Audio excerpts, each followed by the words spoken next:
এই কোথায় ছিলাম রে প্লাবন? হ্যাঁ, যাই হোক, এই প্রসঙ্গটা পরে আসলে আসবো, না আসলে নাই। তো সাম্প্রদায়িকতা, তো এই যে এই সমস্ত ইতরদের চোখ দিয়ে নজরুল ব্যাখ্যা করতে গেছে। এরা তো ভারতীয় স্কলারশিপ এবং বৃত্তি সুযোগ সুবিধার কাছে নত জানো। এরা তো আত্মা বিক্রয় করেছে খ্যাতি আর প্রতিপত্তির জন্য শয়তানের কাছে। ভারতীয় আধিপত্যবাদের কাছে হৃদয়টাকে বন্ধক দিয়েছে। এই সমস্ত আত্মবিক্রয়কারী সম্প্রদায়ের কাছে নজরুলের জন্য সুবিচার পাওয়া যাবে? গরিব মানুষের পোলা, বাপের নাম ফকির মিয়া, নিজের নাম দুগু মিয়া, ইজ্জতে লাগে তো। ওই যে আমাদের vice chancellor, pro vice chancellor হিসেবে 7 পর্যন্ত পড়া, তো ঠিক আছে, তাও তো 7 পর্যন্ত পড়ছে। রবীন্দ্রনাথ কোন বিশ্ববিদ্যালয় থেকে মাস্টার ডিগ্রি করেছে? আল মাহমুদ কোন বিশ্ববিদ্যালয় থেকে মাস্টার ডিগ্রি করেছে? আল মাহমুদের বিদ্যা তো 8 পাস। 8 পাসের বিদ্যা দিয়ে এক আল মাহমুদ বাংলা সাহিত্যের জাত দিয়ে গেছে। এটা তো বাংলা ভাষার শ্রেষ্ঠ 7 জন কবির নাম নিলে আমি লাস্ট নামটা আল মাহমুদের নেব। আধুনিক বাংলা সাহিত্যের মাইকেল মধুসূদন দত্ত, রবীন্দ্রনাথ ঠাকুর, কাজী নজরুল ইসলাম, জসিমউদ্দিন, জীবনানন্দ দাশ, ফররুখ আহমদ এবং আল মাহমুদ আমার বিবেচনায় আধুনিক বাংলা সাহিত্যের শ্রেষ্ঠ 7 কবি। সেই আল মাহমুদের বিদ্যা তো 7 পাস হলো। তো এরা প্রকৃতির পাঠশালার ছাত্র। শেষ করতে হবে, শেষ করে দেবো। হ্যাঁ, সেন্সার জল্লাদের তরবারি। তো যাই হোক, তো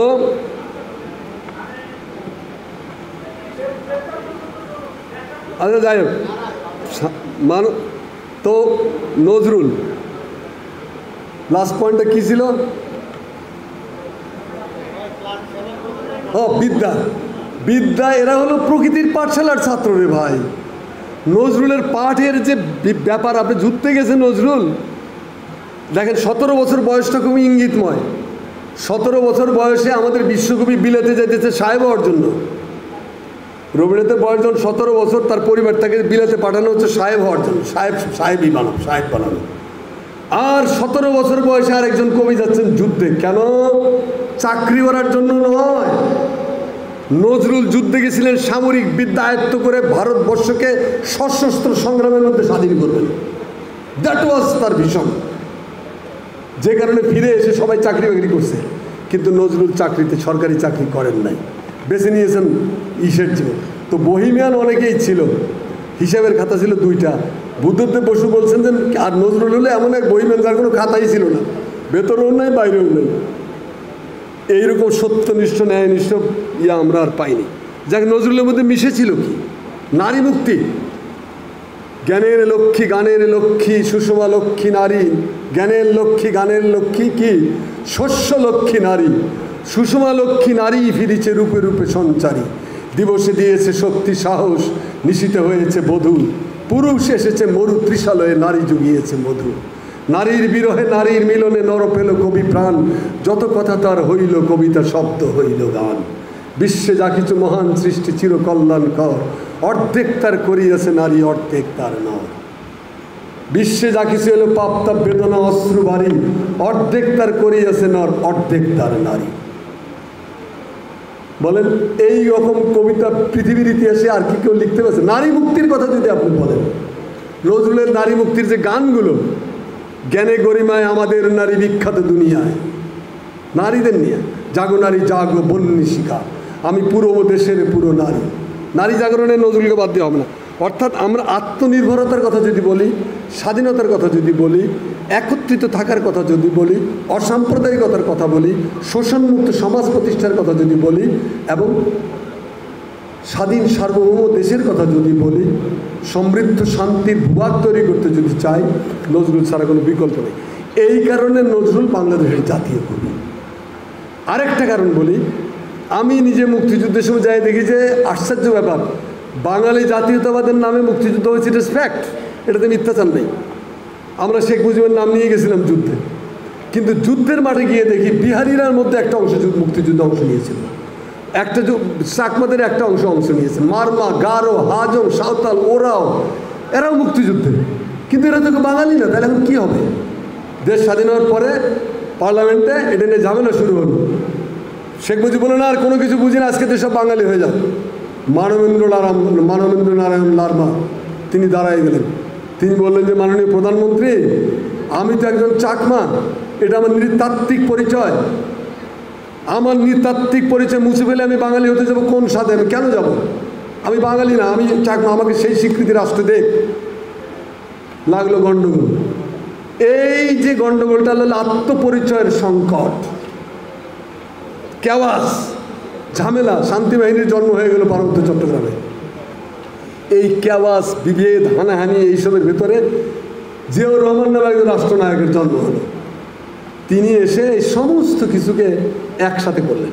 বললেন তুমি বাঙালি, তুমি বাঙালিই থাকবা, তুমি চাকমা, তুমি চাকমাই থাকবা, তুমি মারমা, তুমি মারমাই থাকবা, তুমি বৌদ্ধ, তুমি বৌদ্ধই থাকবে, ও হিন্দু, হিন্দুই থাকবে, ও গারোই থাকবে, ও সাঁওতালই থাকবে, কিন্তু রাষ্ট্রিক একটা আইডেন্টিটি থাকবে আমাদের। তোমার নিজস্ব পরিচয় নিয়েই তুমি রাষ্ট্রিক আইডেন্টিটির অংশ। বাংলাদেশি জাতীয়তাবাদ, এখানে সকলের অংশগ্রহণ আছে। বাংলাদেশের 1000 বছরের ইতিহাসে আত্মপরিচয়ের সংকট বিমোচনের জন্য জিয়াউর রহমান যা করে গেছে তার তুলনা পৃথিবীতে নাই, কোনো তুলনা নেই। এক বাংলাদেশি জাতীয়বাদী ফিলোসফি, যেটা এই ফিলোসফি দিয়ে বাংলাদেশটা আজকে পর্যায়ে রক্ষা পাইছে। এখন হাসিনা বড় বড় ডায়লগ দিতেন না বাংলাদেশ জিয়াউর রহমানের বিরুদ্ধে কুৎসিত ভাষায়, তো জিয়াউর রহমান প্রবর্তিত বাংলাদেশি জাতীয়তাবাদের এটা চেঞ্জ করেন নাই তো। বা ভ্যানিটি ব্যাগের মধ্যে, পাসপোর্টের মধ্যে লেখা থাকতো বাংলাদেশি, এটা কিন্তু হাসিনা বদলাইতে পারেনি। তো তাহলে দাঁড়াচ্ছেটা কি? অনিবার্য, অনিবার্য, অনিবার্য। এই অনিবার্য বাংলাদেশি জাতীয়তাবাদ যেমন আমাদের জন্য অনিবার্য, এই ইউনিফর্মিটি, সকলকে সমান সম্মান দিয়ে একসঙ্গে রাখা, সকলের সকল পরিচয়কে সংরক্ষণ করে, এইটাই নজরুল। এই জন্যই নজরুল বাংলাদেশের জাতীয় কবি। যাই হোক, আর বেশিক্ষণ দেওয়া যাবে না, মনে হচ্ছে শর্টকাট করতেছে। আমি এখন কতগুলো শর্টকাটে একটা কথা বলবো যে নজরুলের জন্ম হয়েছিল, নজরুলের প্রাণের মধ্যে কি ছিল, এত তেজ, এত উত্তাপ নজরুল কোথায় পেয়েছিল? নজরুলের মধ্যে ছিল 1757 সালের ব্যথা, নজরুলের মধ্যে ছিল ফরাইজিয়ে ফকির এবং সন্ন্যাসী বিদ্রোহের জ্বালা, নজরুল 1857 সালের জ্বালা, ফরাইজি আন্দোলন এবং ওহাবি আন্দোলনের বেদনা, পরাধীন ভারতের ক্রন্দন, একটা ধুলায় ধূসরিত জাতি, তার অর্থহীন, বিত্তহীন, আশাহীন, ভাষাহীন, দিশাহীন, লক্ষ্যহীন। অনেক বড় বড় কবি আছে, তাদের কোনো দায়িত্ব পালন করতে হয় নাই। নজরুল হলো বাংলা ভাষার একমাত্র কবি যাকে একটা ধুলায় মলিন, ধ্বংস হয়ে যাওয়া একটা গাজা, সেই গাজার ভেতরে প্রাণের সঞ্চার করতে হয়েছে। সবাইকে তিনি সমানভাবে আতিথ্য দিয়েছেন, সমানভাবে গড়ে তো অবশ অচল দেহে রূপ বুকে দিয়েছেন, তাকে স্বাস্থ্যবান করেছেন, মানুষ করেছেন, তার যাওয়ার পথ দেখিয়ে দিয়েছেন, তার জাতীয় সাহিত্য নির্মাণ করে দিয়েছেন, জাতীয় সঙ্গীত নির্মাণ করে দিয়েছেন। তিনি আমাদের কালচারাল ফাদার।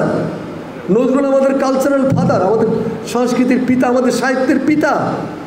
কারণ নজরুলকে বাদ দিলে বাংলা সাহিত্য অসম্পূর্ণ, কলকাতার এই 420 বাবুদের দ্বারা পীড়িত হবে। এই সমস্ত সাম্রাজ্যবাদের দালালের পায়ের তলায় বসে বাকি জীবন, যেমন ওরা বাংলা সাহিত্যের একটা সময় নির্ধারণ করে দিয়েছে, অন্ধকার যুগ। এইটা কলকাতার উর্বর মস্তিষ্ক জাত, এটা ডক্টর শহীদুল্লাহ নাকচ করেছে, এনামুল হক নাকচ করেছে, কাজী মান্নান নাকচ করেছে, দিন মোহাম্মদ নাকচ করেছে, ওয়াকিল আহমদ নাকচ করেছে, সবাই নাকচ, কিন্তু ওটা ধরে রাখছে। কী হয়েছিল? সেনদের 150 বছরে কারা পাহাড়পুর বৌদ্ধবিহার ধ্বংসস্তূপে পরিণত করেছিল? কারা লালমাই বৌদ্ধবিহার ধ্বংসস্তূপে পরিণত করেছিল? কারা বিধান জারি করেছিল? অষ্টাদশ পুরাণানি রামস্য চরিতানি চ ভাষায়ং মানবশ্রুতা রৌরবং নরকং ব্রজেত। কারা বলেছিল? রামের চরিত্র, অষ্টাদশ পুরাণ, এই জাতীয় ধর্মগ্রন্থাদি যারা মানব রচিত, অর্থাৎ বাংলায় চর্চা করবে, বলবে, শুনবে, তাদের ব্যবস্থা হবে রৌরব নরকে, তাদেরকে কল্লা ফালাইয়া রৌরব নরকে পাঠায় দেওয়া হবে। এই বিধান কারা জারি করেছিল? সেনদের দরবার থেকে। বাংলা ভাষা তো কবর দেওয়া হয়েছিল। এই পাহাড়পুর বৌদ্ধবিহার ছিল হেডকোয়ার্টার বাংলা সাহিত্য চর্চার। এর নিচে কত পাণ্ডুলিপি, কত গ্রন্থ ধ্বংস হয়ে গেছে কে জানে। বাংলা ভাষার আদি উচ্চারণ যে চর্যাপদ, তার একটা অক্ষরও বাংলাদেশে খুঁজে পাওয়া যায় নাই। কেন?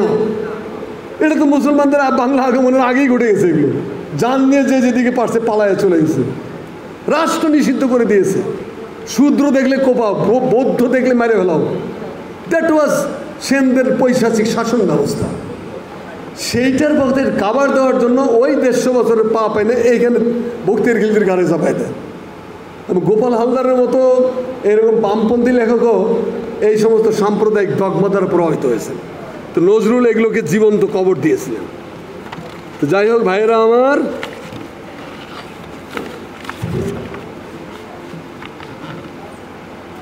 আর কয়েকটা কথা আমার আমি শেষ করে দিচ্ছি।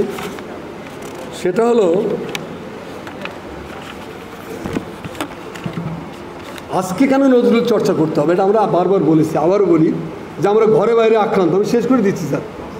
ঘরে বাইরে আক্রান্ত, আমাদের আত্মপ্রতিরোধ ক্ষমতাকে ধ্বংস করার ষড়যন্ত্র হচ্ছে। 15টা বছর মরফিন যেভাবে পুশ করে না, নেশা দ্রব্য, নেশার মতো আমাদের কানের ভেতরে ভারতীয় মিডিয়াগুলো, ভারতীয় মাধ্যমগুলো, আমাদের সরকার, বর্ডারে আমাদের লোক মারে, বিএসএফ পাখির মতো গুলি করে মারে।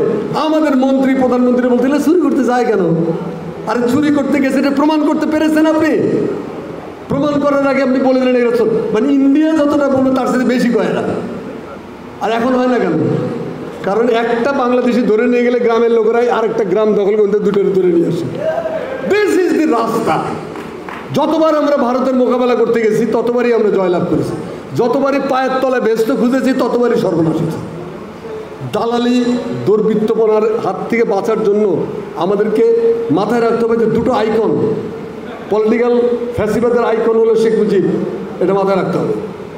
আর কালচারাল ফ্যাসিবাদের আইকন হলো রবীন্দ্রনাথ। এই দুটো মানুষের ব্যক্তিগতভাবে দোষ দিচ্ছি না আমি, কিন্তু ফ্যাসিবাদ এবং আধিপত্যবাদ মিলিত হয়ে তারা এই দুটোকে দানব বানাইছে, দেবতা বানাইছে, এবং জাতিকে বাধ্য করেছে দুটোকে পূজা করতে, বাধ্য। আপনাকে যখন আমি রবীন্দ্রনাথ পড়বো আমার মনের আনন্দে, তুমি আমাকে বাউন্ড করতেছো, তুমি বলতেছো রবীন্দ্রনাথের বিরোধিতা করার দেশদ্রোহিতা। আরে হারামজাদা বলে কি? রবীন্দ্রনাথের বিরোধিতা করে তো আমার মতের স্বাধীনতা, এটা দেশের সাথে এটা কী সম্পর্ক? এটার সাথে আমার মত প্রকাশের স্বাধীনতা থাকবে না? তাহলে রবীন্দ্রনাথের বিরোধিতা করা মানে দেশদ্রোহিতা না, এটা মত প্রকাশের স্বাধীনতা থাকতে হবে। সেটা বন্ধ করে দিয়েছিল। শেখ মুজিবের বিরুদ্ধে কথা বললে 10 বছর কারাদণ্ড, গায়ের জোরে পুশ করা হচ্ছিল দুই দেবতাকে, রাস্তায় ঘরে ঘাটে নজরুলের ব্যাপারে বিএনপি গভর্নমেন্ট একটা ইউনিভার্সিটি করছিল, নজরুল বিশ্ববিদ্যালয়। কি পরিমাণ হারামি ইন্ডিয়া! 3টা রবীন্দ্রনাথের বিশ্ববিদ্যালয় করছে, প্রতিশরে একটা, শাহাদাতপুরে একটা, শিলাইদহে একটা। বলেন কোনো মানে আছে? মানে নাই, বাট ইটস ইন্ডিয়ান প্রজেক্ট। আমাদের মাথায় রাখতে হবে রবীন্দ্রনাথের ব্যাপারে আমরা বিদ্বিষ্ট না, কিন্তু রবীন্দ্রনাথ হল আধিপত্যবাদের বাংলাদেশকে দখলে রাখার অন্যতম অস্ত্র, আর শেখ মুজিব হলো ফ্যাসিবাদ কায়েমের অস্ত্র। এই দুটো অস্ত্র সম্পর্কে চ্যালেঞ্জ করতে জানতে হবে, দুটো অস্ত্র সম্পর্কে চ্যালেঞ্জ করতে হবে।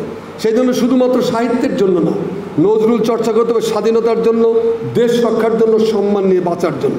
এই জন্য দরকার আমাদের অবিরল নজরুল চর্চা, অবিরল। নজরুলের এখনো 40% রচনা পাঠই হয়নি, অপঠিত রয়ে গেছে নজরুল। আমাদের জীবনকে নজরুলময় করতে হবে, ঘরে ঘরে নজরুল রচনাবলী ঢুকাতে হবে ভাই। বিশ্ববিদ্যালয়ের পাঠ্য তালিকাগুলোতে বাংলার সিলেবাসে নজরুল ভয়াবহ রকমভাবে উপেক্ষিত। ঢাকা বিশ্ববিদ্যালয়ে খোঁজ নিয়ে দেখেছি 2000 অনার্স মাস্টার্স মিলে 2000 নাম্বারের মধ্যে নজরুলের জন্য বরাদ্দ মাত্র 26। 26-এর মধ্যে 13 নম্বর কম্পালসারি, 13 নম্বর হলো অপশনাল।